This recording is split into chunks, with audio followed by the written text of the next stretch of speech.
6 bulan berlalu sejak tugasku dimulai. Hari ini masa penugasanku resmi selesai.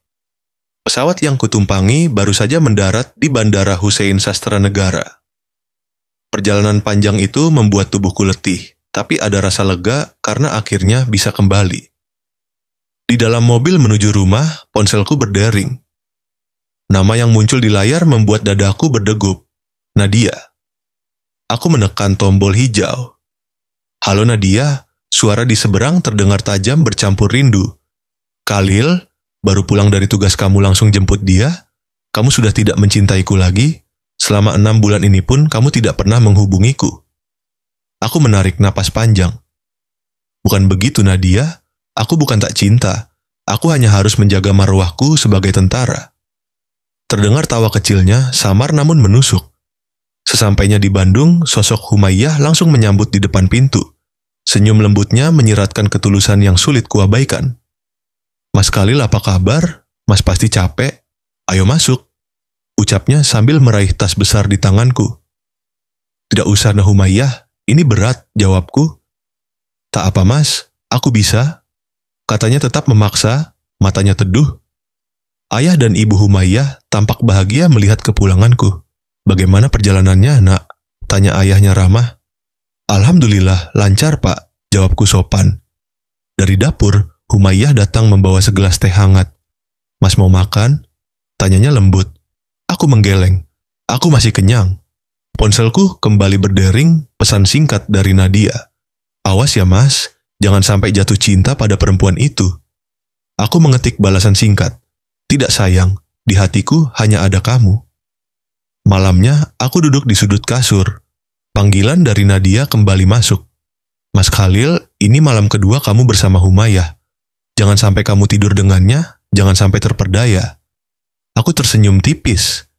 Bagaimana mungkin aku akan terpedaya? Kamu lucu. Bisa saja dia menaruh obat tidur agar kamu jatuh ke pelukannya. Ucapnya setengah bercanda, namun penuh curiga. Tidak Nadia, aku akan keluar malam ini. Kamu puas? Panggilan berakhir. Humayyah masuk ke kamar, tatapannya tetap lembut. Humayyah, aku ada urusan keluar sebentar, kataku. Ia hanya mengangguk, tanpa bertanya atau protes. Aku mandi dan menemukan pakaian sudah rapi di atas kasur. Di sudut kamar, Humayyah sedang menunaikan salat Isya. Setelah selesai, aku berkata lagi, aku mungkin pulang larut. Kamu tidur dulu saja, jangan menungguku, ia hanya menunduk pelan. Dalam perjalanan, pikiranku entah kenapa kembali pada perempuan itu, istri yang tiba-tiba kunikahi. Humayyah begitu lembut, begitu asing, namun hangat. Aku menggeleng, memaksa fokus pada kemudi. Ponsel kembali berdering. Nadia, Mas Khalil, kamu jadi keluar? Jadi, demi kamu, jawabku lembut. Mas, aku di Bandung. Seketika darahku berdesir. Kamu di Bandung? Aku tunggu kamu di Cafe Abalone, ya? Pesan singkat itu membuat pikiranku berantakan. Ada rasa tak nyaman yang sulit kujelaskan, seolah aku sedang mengkhianati seseorang. Aku menarik napas panjang, memaksa fokus pada kemudi hingga akhirnya mobilku berhenti di depan kafe.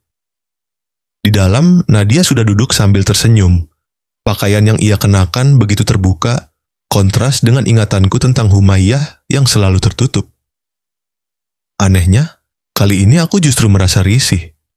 Bukankah dulu perempuan seperti Nadia yang kuimpikan, modern, percaya diri, bisa kubanggakan di depan teman-temanku? Aku duduk di hadapannya.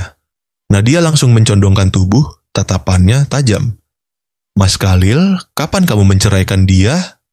Nadia, kenapa langsung bicara begitu? Kamu ke Bandung hanya untuk mendesakku? Mas baru pulang tugas langsung ke rumah Humayyah, bukan ke Jakarta menemuiku. Jangan bilang kamu jatuh cinta padanya. Aku menghela napas. Kamu sedang apa di Bandung? Menemuimu, jawabnya cepat. Aku baru pulang tadi siang, Nadia. Dari mana kamu tahu aku ke Bandung? Ia terdiam sejenak sebelum berkata pelan, feelingku bilang kamu pasti ke sini. Ada kilat aneh di matanya yang tak pernah kulihat sebelumnya. Lalu kamu akan kembali ke Jakarta malam ini? Tanyaku. Tidak. Aku akan menginap di sini sampai kamu ikut pulang. Balasnya menekan. Nadia, jangan menekanku seperti ini. Mas Khalil, aku takut kehilangan kamu. Kamu janji akan menceraikannya setelah tugas luar negeri selesai. Kenapa tidak sekarang saja? Pulanglah bersamaku ke Jakarta. Bersambung,